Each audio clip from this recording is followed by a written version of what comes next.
నెల్లూరు జిల్లాలో టీడీపీ జనసేన మధ్య సయోధ్య కుదరడం లేదు. రాష్ట్ర వ్యాప్తంగా ఇరు పార్టీల మధ్య పొత్తు కొనసాగుతున్న స్థానిక నేతల్లో మాత్రం ఆ స్ఫూర్తి కొరవడింది. టీడీపీ ప్రచార పర్వంలో దూసుకెళ్తుంటే జన సైనికులు మాత్రం వాళ్ళ వెంట నడవడం లేదు.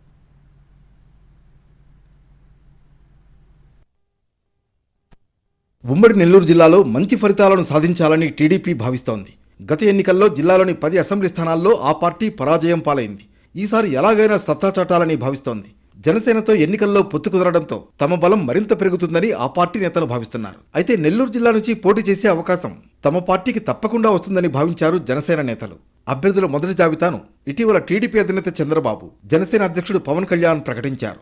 రాష్ట్ర వ్యాప్తంగా 24 స్థానాల్లో జనసేన పోటీ చేస్తుందని పవన్ కళ్యాణ్ ప్రకటించడంతో నీరుగారిపోయారు. జనసేన ఆశలు పెట్టుకున్న నెల్లూరు సిటీ, నెల్లూరు రూరల్ నియోజకవర్గాల్లో టీడీపీ తరఫున పోటీ చేసే అభ్యర్థుల్ని చంద్రబాబు ప్రకటించారు.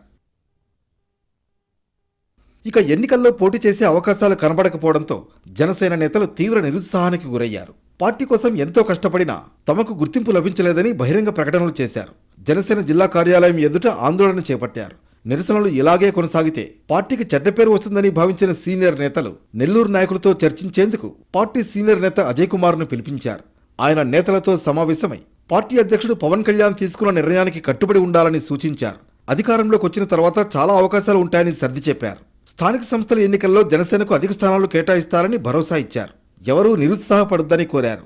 టీడీపీ అభ్యర్థుల విజయానికి కలిసికట్టుగా పనిచేయాలని ఆదేశించారు.